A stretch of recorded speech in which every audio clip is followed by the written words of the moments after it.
سچی بات یہ ہے کہ تصوف کی کتابوں کا کوئی اعتبار نہیں۔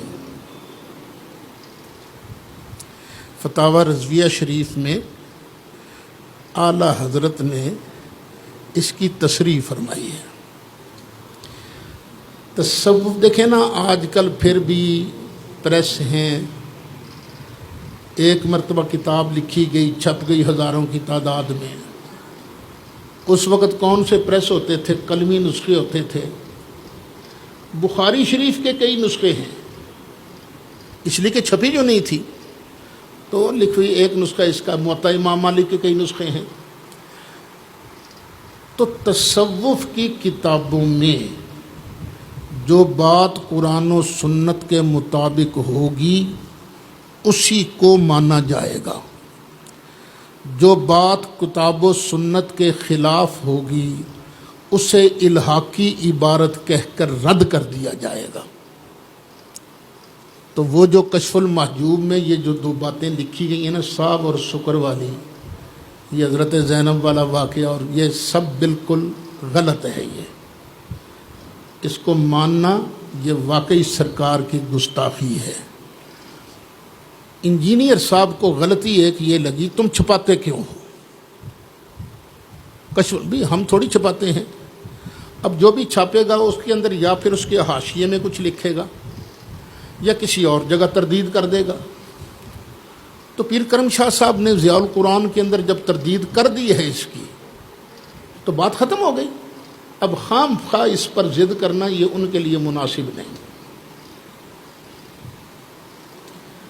تصوف کی صرف وہی بات، تصوف کی کتابوں کی ہمارے لیے قابل حجت ہے جو کتاب و سنت کے مطابق ہے۔ سن لینا اچھی طرح، اس پوری کائنات میں لفظ بلفظ صحیح کتاب صرف ایک ہے، وہ اللہ کی کتاب ہے۔ باقی ہر کتاب میں غلطیاں ہیں، ہر کتاب میں غلطیاں ہیں۔ ہم پابند ہیں کتاب کے اور سنت صحیحہ کے، سنت صحیحہ کے پابند ہیں۔ حدیث صحیح کے بھی نہیں، سنت صحیحہ کے۔ صحیح حدیثوں میں تو آتا ہے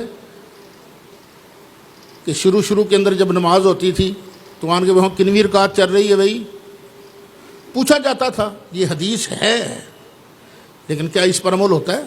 نہیں، حدیث ہے، سنت نہیں ہے۔ اچھا، حضرت سیدنا علی مرتضیٰ کرم اللہ تعالی وجہ الکریم کا اور حضرت سیدہ عائشہ کا جھگڑا ہوا، جنگ ہوئی، جنگ جمل۔ اس جنگ میں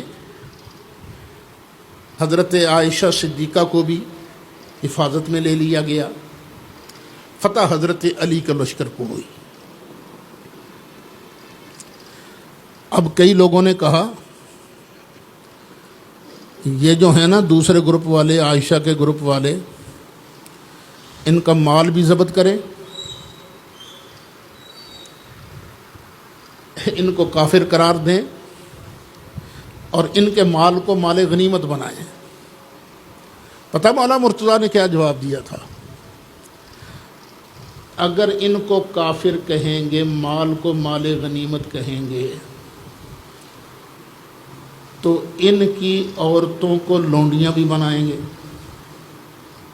اب کس کے اندر جرت ہے کہ اماں عائشہ صدیقہ کو لونڈی بنائے؟ کس کے اندر یہ جرت ہے؟ تو حضرت علی کا یہ فیصلہ، یہ سنت بنا کہ مسلمانوں کے دو گروپوں کے اندر لڑائی ہو تو وہ کفر کی نہیں بنتی۔ تو ہم پابند ہیں سنت کے، کتاب اللہ کے اور سنت صحیحہ۔